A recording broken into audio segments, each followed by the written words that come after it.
కార్మిక పక్షపాతి, ప్రజా శ్రేయస్సే రాష్ట్రాభివృద్ధి ధ్యేయంగా 24 గంటలు పనిచేస్తున్న the young and dynamic leader.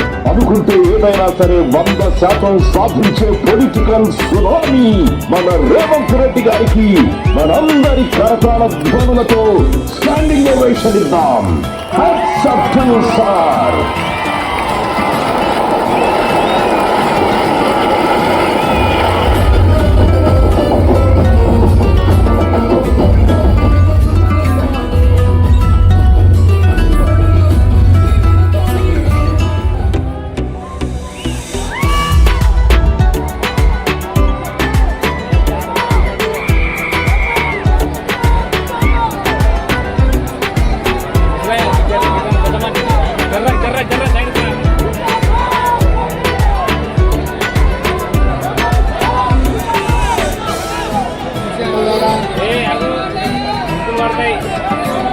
కార్మిక సోదరులారా,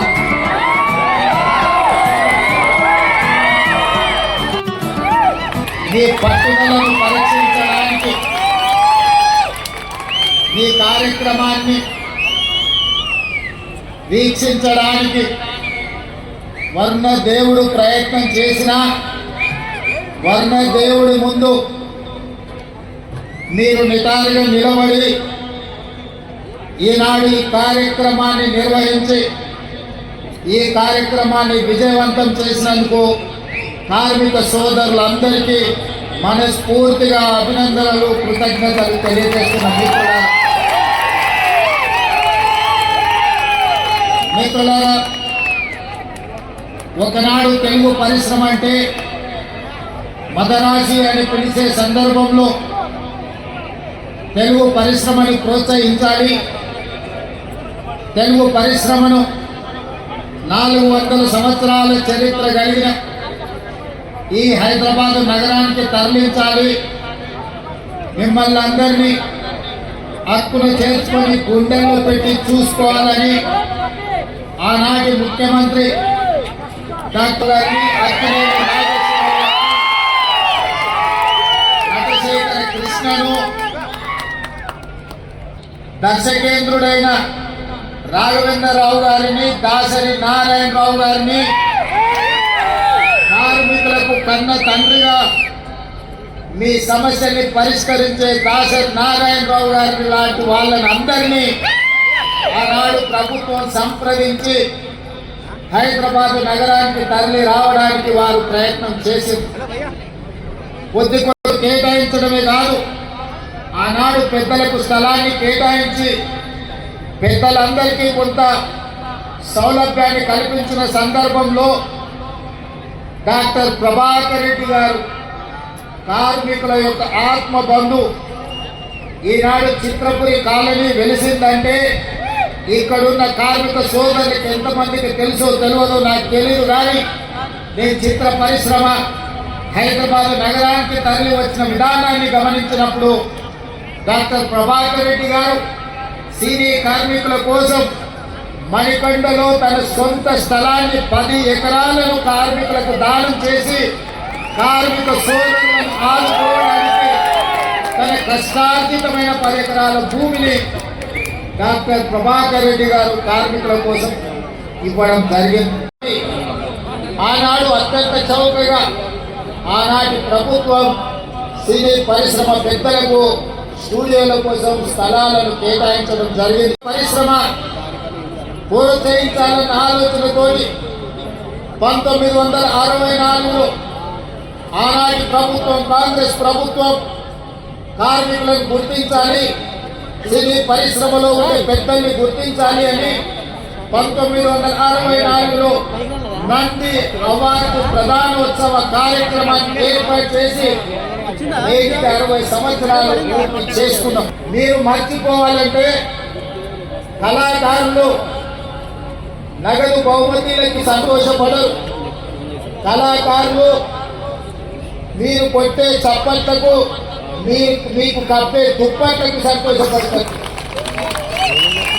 ఎంత సంపాదించమని కాదు, ప్రేక్షకులు మీ యొక్క ప్రయత్నాన్ని చూసి ప్రేక్షకులు కొట్టే చప్పట్లను సన్మానం చేసే వాళ్ళు కప్పే దుప్పట్లను చూసి సినీ కార్మికులు సంతోషపడి వాళ్ళ కష్టాన్ని మర్చిపోయి రాత్రి పగళ్ళు హీరోలు కానీ పెద్ద డైరెక్టర్లు కానీ ప్రముఖ నటులు షూటింగ్ స్థలానికి నిదానంగా వచ్చిన ఒకవేళ ఉదయం 9 గంటలకు వాళ్ళకి షూటింగ్ ఉంటే 5 గంటలకే ఇంట్లో లేచి కన్న పిల్లల్ని కూడా వదిలేసి షూటింగ్ లొకేషన్ కి బయలుదేరే కార్మికులు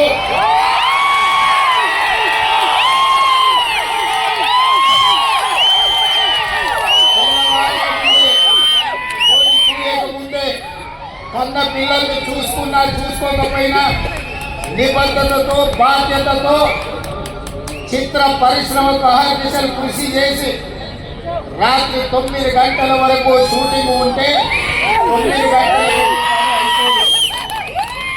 గొప్ప కళాకారులు 9 గంటలకు షూటింగ్ ముగించుకొని వెళ్తే అన్ని సర్దుకొని మళ్ళీ ఇంటికి చేరే వరకు రాత్రి 12-1 గంట అవుతుంది.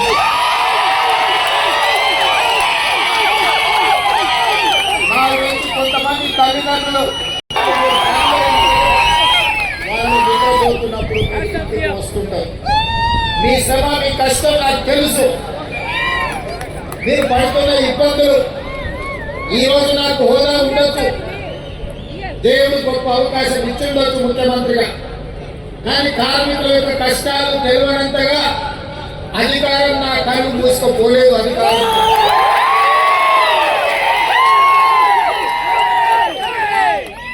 కలిసిపోయింది 10 సంవత్సరాలు.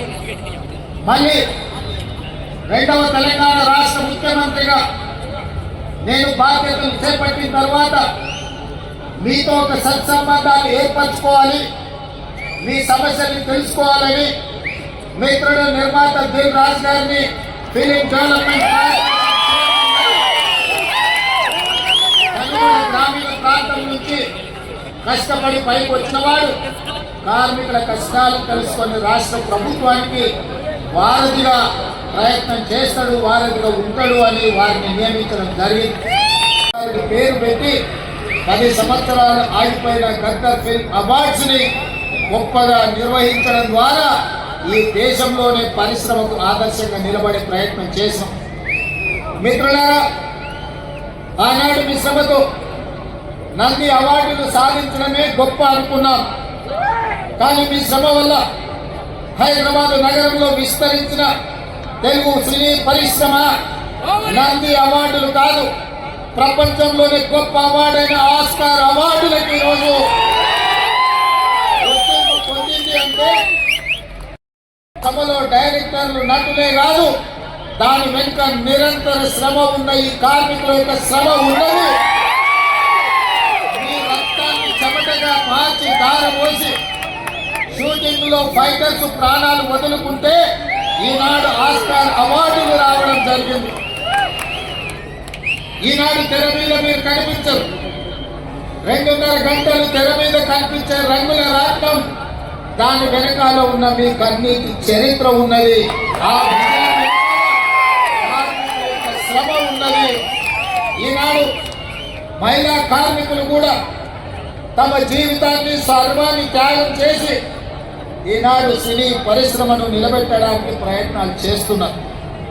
అందుకే మిత్రులారా, మీ కష్టాన్ని తెలుసుకోవాలి, మీకు ఈ ప్రభుత్వం అండగా నిలబడాలి, మిమ్మల్ని వీలైనంత మేరకు ఆదుకోవాలి. తద్వారా తెలుగు పరిశ్రమ ఈనాడు టాలీవుడ్గా కాదు, హాలీవుడ్ నుంచి కూడా ఇక్కడికి వచ్చి షూటింగ్లు జరగాలి. ఈ హైదరాబాద్ నగరం ప్రపంచ సినీ పరిశ్రమకు ఒక వేదిక కావాలన్నదే నా ఆలోచన. ఈ తెలంగాణ రాష్ట్రంలో ఐటీ పరిశ్రమ ఎట్లనో, ఫార్మా ఇండస్ట్రీ ఎట్లనో, మా రాష్ట్ర ప్రభుత్వానికి ఫిల్మ్ ఇండస్ట్రీ కూడా అంతే ప్రాధాన్యత, అంతే అవకాశాలు ఇవ్వాలని ఈనాడు నిర్ణయించుకున్నాం. మనము తెలంగాణ రాష్ట్ర ప్రభుత్వం తెలంగాణ రైజింగ్ 2047 అని ఒక విజన్ డాక్యుమెంట్ ఈనాడు మనం తయారు చేస్తున్నాం. రాబోయే 100 సంవత్సరాలకి మన రాష్ట్రం ఏ విధంగా ఉండాలి, ప్రపంచ దేశాలతో ఏ విధంగా పోటీ పడాలి. ఈనాడు అప్పుడప్పుడు వాళ్ళు వీళ్ళు మాట్లాడుతుంటారు, మాకు బెంగళూరు, ముంబై, ఢిల్లీ పోటీ, లేకపోతే ఆంధ్రప్రదేశ్లో నిర్మించే అమరావతితో పోటీ అంటే. మిత్రులారా, మీరందరూ అండగా నిలబడండి. హాలీవుడ్ని ఇక్కడికి తెచ్చే బాధ్యత నాది. సింగపూర్, దుబాయ్లతో పోటీ పడే విధంగా మన సినీ పరిశ్రమ మిత్రులు విదేశాలలో షూటింగ్లు కాదు, అద్భుతమైన రామోజీ ఫిలిం సిటీలో హైదరాబాద్ నగరంలో ఇక్కడ షూటింగ్లు చేసుకునే విధంగా ఇంకా స్టూడియోలను, కార్మికులను ప్రోత్సహించే బాధ్యత తెలంగాణ రాష్ట్ర ప్రభుత్వం తీసుకుంటుంది.